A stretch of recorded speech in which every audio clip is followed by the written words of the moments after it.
So let's start friends. जैसा कि हमने प्रीवियस वीडियो में डिस्कस किए थे चार तीन स्टॉक्स, जिसमें से वैराक इंजीनियरिंग हमारा 4% अप है, whereas Natco Pharma 0.5% down है और एच जी इंफ्रा हमारा 0.3% डाउन है।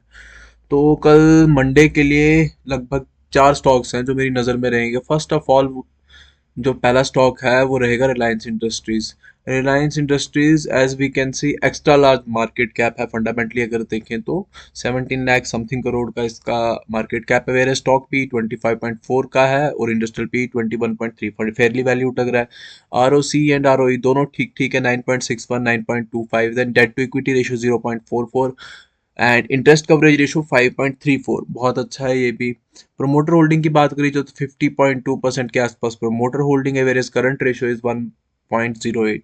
तो फंडामेंटली ये स्टॉक तो हमेशा से ही अच्छा रहा है एंड निफ्टी में भी लगभग 12% के आसपास का वेटेज है इसका। तो अभी मार्केट जो है, अभी ये जो स्टॉक जो है, ये मार्केट की गिरावट की वजह से ये भी गिरा था। बट देन अगेन अगर प्रीवियस ट्रेडिंग सेशन की बात करी जाए तो स्टॉक ने अच्छी रिकवरी दिखाई है। तो और अगर चीज़ों की तरफ देखा जाए तो इसकी जो सेल्स हैं बहुत अच्छे से लगभग ऑलमोस्ट ऑल टाइम हाई पे ही चल रही हैं। ये भी ऑपरेटिंग प्रॉफिट मार्जिन ने 17% के आसपास क्वार्टर ऑन क्वार्टर का मेंटेन किया हुआ है, वेयर एज ईपीएस भी इनका एक कंसिस्टेंट वे में थोड़ा सा ग्रो कर रहा है, मतलब 10 से 13 के बीच में ही घूम रहा है। तो एक मेंटेन्ड वे में इन्होंने अपना ईपीएस भी चला रखा है। वेरेज ऑपरेटिंग प्रॉफिट मार्जिन की अगर ईयर ऑन ईयर बात करी जाए तो 17% के आसपास इस साल का भी है, 18% के आसपास का इस साल का भी है। तो अगर रिजर्व्स की बात करी जाए तो रिजर्व्स ऑल टाइम हाई पे हैं, बोरोइंग्स थोड़ी सी कम हुई है जो कि एक अच्छा एक इंडिकेशन है स्टॉक की ग्रोथ के लिए।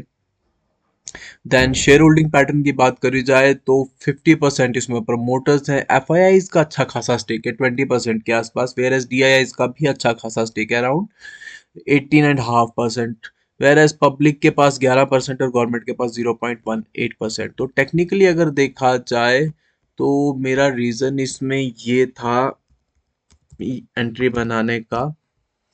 अगर देखा जाए आप तो एक तो वॉल्यूम बहुत अच्छी आई है इसमें, प्लस दूसरी एक चीज, इफ यू कैन सी एक हैमर कैंडल बनती हुई दिख रही है हमको यहाँ पे। ये प्रीवियस डे का अगर हम अच्छे से देखें तो ना एक हैमर कैंडल से देखने को मिल रही है। तो मुझे लग रहा है कि आने वाले नेक्स्ट 1 या 2 हफ्तों में हमें आराम से 3-4% के आसपास टारगेट दे सकता है। तो पहला स्टॉक तो ये। दूसरा स्टॉक जो मेरी नज़र में है दैट इज और टाटा मोटर्स। अब टाटा मोटर्स भी देखा जाए तो लगभग लार्ज कैप एक इसका मार्केट कैप है। तो 2,90,00,000 के आसपास का इसका मार्केट कैप है। Stock P 8.69, whereas industrial P is 18.3, undervalued है। R O C 20.1% and R O E is 49.4%, बहुत अच्छा है। डेट टू इक्विटी थोड़ा सा डेट इन पे ज्यादा है 1.05, but it can be ignored since बहुत एक अच्छी रिनाउंड कंपनी है टाटा, एज यू नो कि एक भरोसा है टाटा पे। तो और इसमें देखने वाली चीज़ है करंट रेशियो 0.94, थोड़े से लाइबिलिटीज मुझे ज़्यादा लग रही है इसमें, बट देन अगेन कंपनी अच्छी है तो इट कैन बी ट्रस्टेड। फिर अगर इसका देखा जाए सेल्स, तो सेल्स थोड़ी सी कम ज़रूर हुई है, बट देन अगेन पूरे जो भी ऑटोमोबाइल सेक्टर था इसमें थोड़ी सी गिरावट हमें देखने को मिली थी। देन ऑपरेटिंग प्रॉफिट मार्जिन की बात करी जाए तो ये भी इस क्वार्टर में थोड़ा सा कम ज़रूर हुआ है, अराउंड 12% के आसपास। Then operating profit margin year on year की बात करी जाए तो 14% के आसपास मेंटेन किया हुआ है, ऑल्सो वेरी गुड। ईपीएस की अगर बात करी जाए तो 99.3 थी, बहुत अच्छा एक ईपीएस, इन्होंने बहुत अच्छी ग्रोथ दिखाई है ईपीएस में। रिजर्व्स की अगर बात करी जाए तो 1 लाख करोड़ के आसपास के रिजर्व्स हैं, ऑल टाइम हाई पे चल रही है, वेयर एज लाइबिलिटीज भी 1,06,000 करोड़ के आसपास है। बट क्वार्टर ऑन क्वार्टर की बात करी जाए, अगर बात करी जाए ईयर ऑन ईयर की, तो बोरोइंग्स ना रिजर्व्स बढ़े हैं और बोरोइंग्स उतनी नहीं है, दैट मीन्स कंपनी ने अपने रिजर्व्स बढ़ाए हैं। तो इनके प्रमोटर्स होल्डिंग की बात करी जाए तो एफ आई आईज ने अभी इस क्वार्टर में स्टेक इंक्रीज करा है बाई अराउंड 2%, 2.5% के आसपास से स्टेक इंक्रीज करा है, which also shows a significant think कि इसमें ग्रोथ आ सकती है। और डीआईएस ने भी इसमें अपना लगभग थोड़ा सा स्टेक बढ़ाया है, वेरएस गवर्नमेंट ने भी इसमें थोड़ा सा स्टेक बढ़ाया है और पब्लिक का स्टेक भी थोड़ा सा बढ़ाया है, वेरएस प्रमोटर्स ने अपना थोड़ा सा स्टेक जो है वो सेल किया है। तो टेक्निकली अगर देखा जाए इसको तो Tata Motors is the Tata Motors also. एक ये चीज देखने को हमको मिल रही कि यहाँ पे ना एक ग्रेवस्टोन डोजी टाइप बनाई है। It's also one of the indications कि मार्केट में बुलिश मोमेंटम आ सकता है। तो if you can say previous day का जो कैंडल है एक ग्रेवस्टोन डोजी टाइप बना है which shows the buying pressure. यहाँ तक आए, यहाँ से फिर नीचे बायर इसको ऊपर तक लेके गए। तो मुझे लगता है 4 या 5% की मूव इसमें भी हमें देखने को मिल सकती है। और अगर इसने ये सपोर्ट भी ब्रेकआउट करा तो लगभग यहाँ तक का टारगेट हमको देखने को मिल सकता है। दैट विल बी और अराउंड 7%। तो एक अच्छा मोमेंटम इसमें भी टाटा मोटर्स में भी हमको देखने को मिल सकता है। तीसरा स्टॉक जो है दैट विल बी और अवंती फीड्स। अवंती फीड्स, अच्छा इसकी एक बात है अवंती फीड्स की, it's kind of monopoly stocks. Monopoly मतलब इसका जो बिजनेस है शिप्स वगैरह एक्सपोर्ट करते हैं, सी फूड एक्सपोर्ट करते हैं। तो मार्केट कैप की अगर बात करी जाए तो 8,444 करोड़ का मार्केट कैप है। स्टॉक P20 का है, वेयर इंडस्ट्रियल P35 का। तो अंडर वैल्यूड है। ROC और ROE दोनों बहुत अच्छे हैं। 15.1% का ROE एंड ROC बहुत अच्छा है।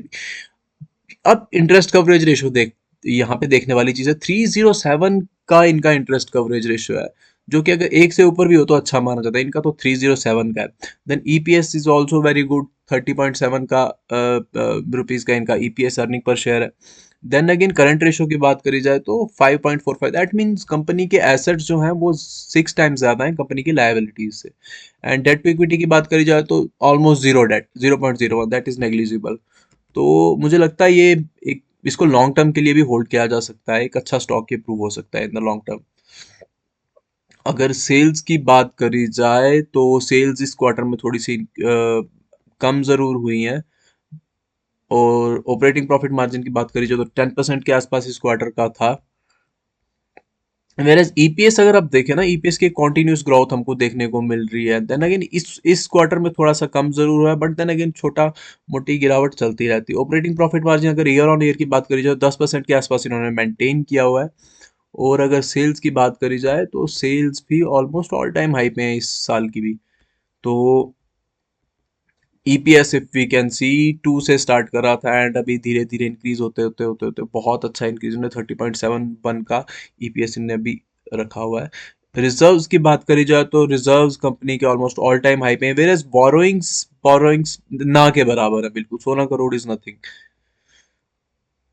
शेयर होल्डिंग पैटर्न की बात करी जाए तो 43.23% प्रमोटर्स के पास है, वेयर एज एफआईआईज के पास 14.40। एंड प्रीवियस क्वार्टर से थोड़ा थोड़ा इनने स्टेक इंक्रीज करा है, वेयर एज डीआईआईज ने अपना स्टेक सेल आउट करा है। गवर्नमेंट का स्टेक जो है थोड़ा इसमें सेम ही है। पब्लिक का थोड़ा स्टेक ना मुझे ज्यादा लग रहा है, एक थोड़ा सा कंसर्निंग फैक्टर ये है। तो टेक्निकली देखें इस चीज को तो अवंती फीड्स एवी, अवंती फीड्स है Avanti feeds.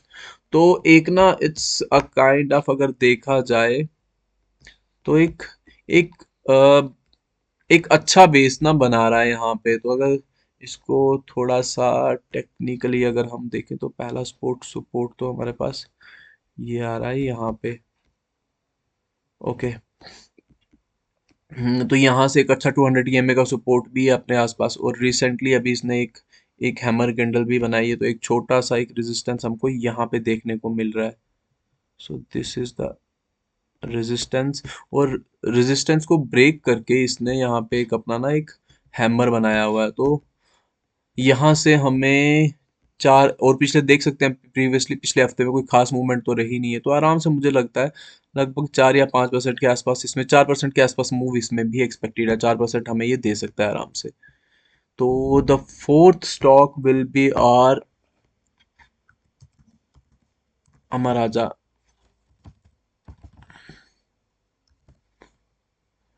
Batteries. Okay. So इस स्टॉक की बात करी जाए तो स्टिल स्मॉल कैप, 23,000 करोड़ के आसपास का मार्केट कैप है। इंडस्ट्रियल P31 का है, वेयर एज स्टॉक P24 का। ROC 18.7% and ROE 14। Debt to equity 0.05। Interest coverage ratio interesting है, 33.6 का इंटरेस्ट कवरेज रेशो है। करंट रेशो की अगर बात करी जाए तो 1.56 का करंट रेशो है। ऑल्सो शोज कंपनी के एसेट ज़्यादा है कंपनी की लाइबिलिटीज से। तो इसमें और क्या देख सकते हैं, सेल्स सेल्स अगर देखा जाए तो प्रीवियसली कुछ क्वार्टर से स्टैग्नेंट है। ऑपरेटिंग प्रॉफिट मार्जिन बहुत अच्छा मेंटेन करा हुआ है 14% के आसपास से।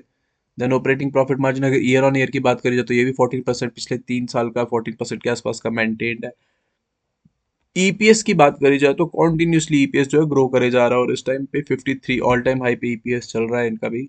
रिजर्व्स की अगर बात करी जाए तो ऑल टाइम हाई पे रिजर्व्स भी है, वेयर बोरोइंग्स थोड़ी सी बड़ी है, बट देन अगेन कंपनी बड़ी है तो it's not a big deal for them. Promoters की बात करी जाए तो प्रोमोटर्स ने अपना स्टेक पिछले कुछ 3 क्वार्टर्स में इंक्रीज करा हुआ है, वेयर एज एफआईआईज ने थोड़ा सा सेल आउट करा है और डीआईआईज ने थोड़ा सा स्टेक इसमें इंक्रीज करा है। पब्लिक के पास थोड़ा सा ज्यादा 21.43% पब्लिक के पास है, थोड़ा सा कंसर्निंग होता है। तो अब टेक्निकली देखते हैं अमर राजा बैटरीज को। ओके, तो एक प्रीवियस सपोर्ट, एक रेजिस्टेंस था यहाँ पे, इफ यू कैन सी यहाँ पे कंसोलिडेशन करके इसका ब्रेकआउट किया था, फिर एक अच्छी अप मूव आई।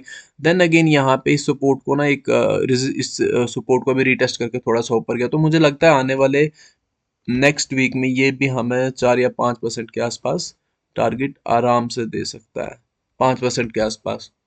तो ये थे कुछ स्टॉक्स जो मेरी नज़र में कल में रहेंगे जिन पे मैं पोजीशन बनाने का सोच सकता हूँ। That will be all for today. Thank you, bye bye, take care.